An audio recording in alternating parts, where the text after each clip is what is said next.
26শে March 2014 ঘড়ির কাঁটায় বেলা 11টা 20 minute. কোলাহল রূপ নিল এক সুর এক ধ্বনিতে।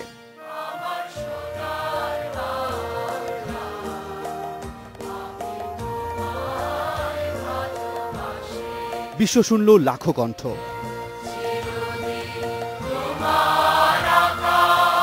যে সুরে কণ্ঠ মেলালেন সরকার প্রধান থেকে শুরু করে একজন শিক্ষার্থী, গৃহবধূ, এমনকি একজন সাধারণ পোশাক কর্মীও।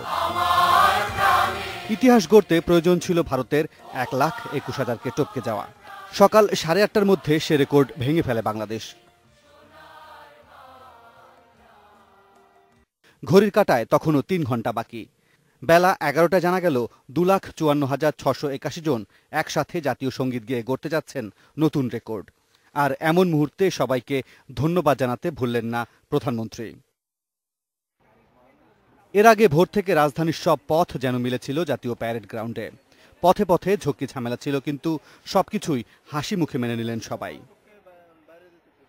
নিরাপত্তার বেড়াজাল, পথে পথে ক্লান্তি, গিনেস কর্মকর্তাদের নজরদারি, এমনকি টানা 5 ঘন্টার অপেক্ষা। কিন্তু মাহেন্দ্রক্ষণে এসে সবকিছুই যেন উড়ে গেল। লাখো কণ্ঠে ধ্বনিত হলো আমার সোনার বাংলা, আমি তোমায় ভালোবাসি। Meera Hasan, independent news, Dhaka.